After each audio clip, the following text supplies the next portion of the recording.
today Apple released iOS 18.2 and watchOS 11.2, and I'm going to show you everything new in the new update of watchOS. But before we do that, let's go ahead and take a look at the build info. So if we go in here, go into About, you can see it's watchOS 11.2 and the build number is 22S101. There's not much new in this update, but I'm still going to walk you through everything new and everything that I'm still holding out that Apple eventually gives us in watchOS 11. But to do this, I need to bring in my iPhone as well. If I go into the camera app on the Apple Watch, it will automatically open up. This is how this has worked in years past. You can see this bug still exists.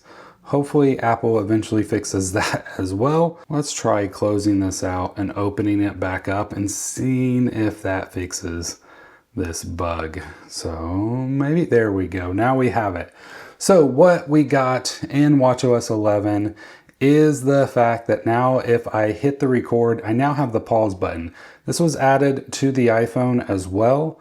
I believe this has been out on the iPhone since the last version, but now it is also in the Watch app as well. So I can go ahead and pause, move the camera around anywhere I want to, and then re-record, and it all saves in the same file. So that's really handy for those that like to create reels or shorts or whatever that they want to do, but they don't want to have to edit it afterwards.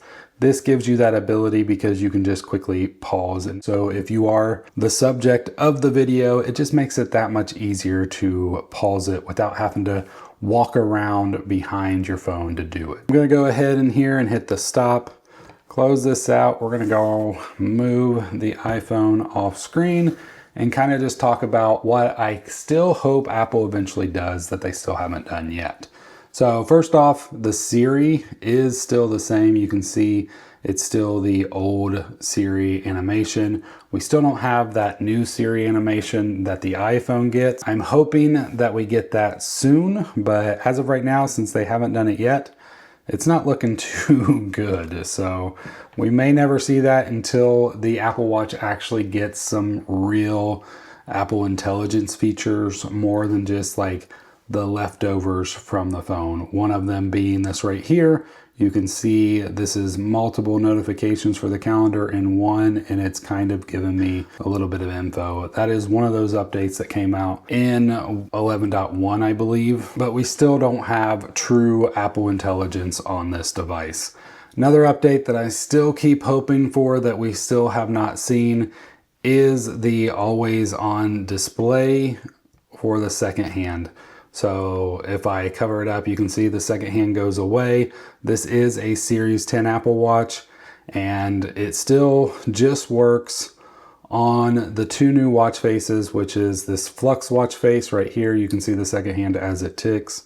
And also, if I can get to it, this one right here, which is the Reflections watch face, I believe was the name of it. You can see the second hand right there in the always on mode, which is not on any other watch face. The second hand just disappears. So that's kind of a bummer still.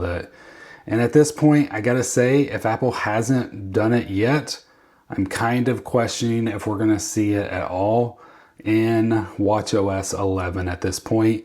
By far, if it's not in watchOS 11.3, then it's just not coming out. And maybe we'll see it in watchOS 12 as a feature, quote unquote, but I don't know. We'll have to wait and see for that. And of course, there are no new watch faces in this build. It's just the new ones that were added with watchOS 11, and none of the old ones have come back. So we're still stuck with all the ones that we've already had. And as I said, you know, those other ones will not be coming back. You will notice I have a couple different ones that you may have never seen before. So this is a Hermes only watch face, and I'm kind of curious, what do you guys think? Which one is a weirder watch face? Is it this Hermes with the horse, or is it this artist one with the time as their eyes? So leave a comment down below on which one you think is the weirdest Apple Watch face thus far. So I wish I can show you. I'll wait just a few so I can actually show you that the eye blinks when you touch on this watch face. So here we go. So now you can see the eye, and when I touch, the horse blinks and he kind of moves around a little bit. Such an interesting watch face. We should also take a look at Apple's release notes for this update. And they did fix an issue with the battery health reporting incorrectly, and I'm going to talk about that a little bit more, and an issue with a subscription store view. Most of this stuff seems to be like developer issues that they have fixed, so maybe some of your third-party apps are going to be working better on the Apple Watch. Also, there's always security fixes that they don't talk about. So if you haven't updated, I always recommend you might as well get that update on your watch. Now, let's talk about battery real quick. Battery on this update throughout the betas have been great. I've not had any issues whatsoever with my battery health and battery. But we'll go ahead and take a quick look on this device and just see where I'm at currently. So right now I'm at 98%. And I can go into the battery health and my device is still at 100% maximum capacity. Now, the issue that they reported, I think this was mainly just an issue in the betas in the last few builds. The actual maximum capacity was reporting wrong and people were actually seeing this way less than what it should have been. I didn't experience it personally, but I know I saw multiple people that were really shocked and really worried that the betas had really affected their battery health. And that just wasn't the case. The software was just reporting things wrong. So battery life has been great. I've still been getting about 36 hours or so with the Apple Watch without having to charge it. And you can see I just recently charged it up just so I knew for sure I was going to have enough throughout the day and for this video, but everything has been working great there. As far as usability of everything as well, it has been great. Like everything kind of loads fairly quickly for me, just as it has. I've not had any real issues.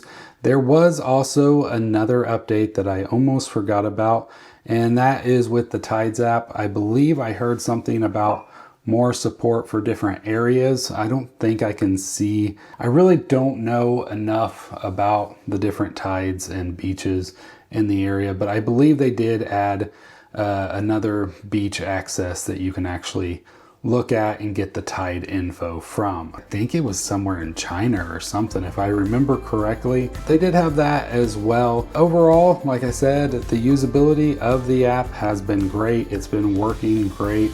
Not had any issues with apps not loading or loading slowly. Everything has been functioning really well. Overall, probably not the update that you were hoping for, but I still highly recommend that you get this update as quickly as possible, just because there's always fixes, always security issues. Better safe than sorry. Hope you all have a great rest of your day. I'll see you in the next one. God bless.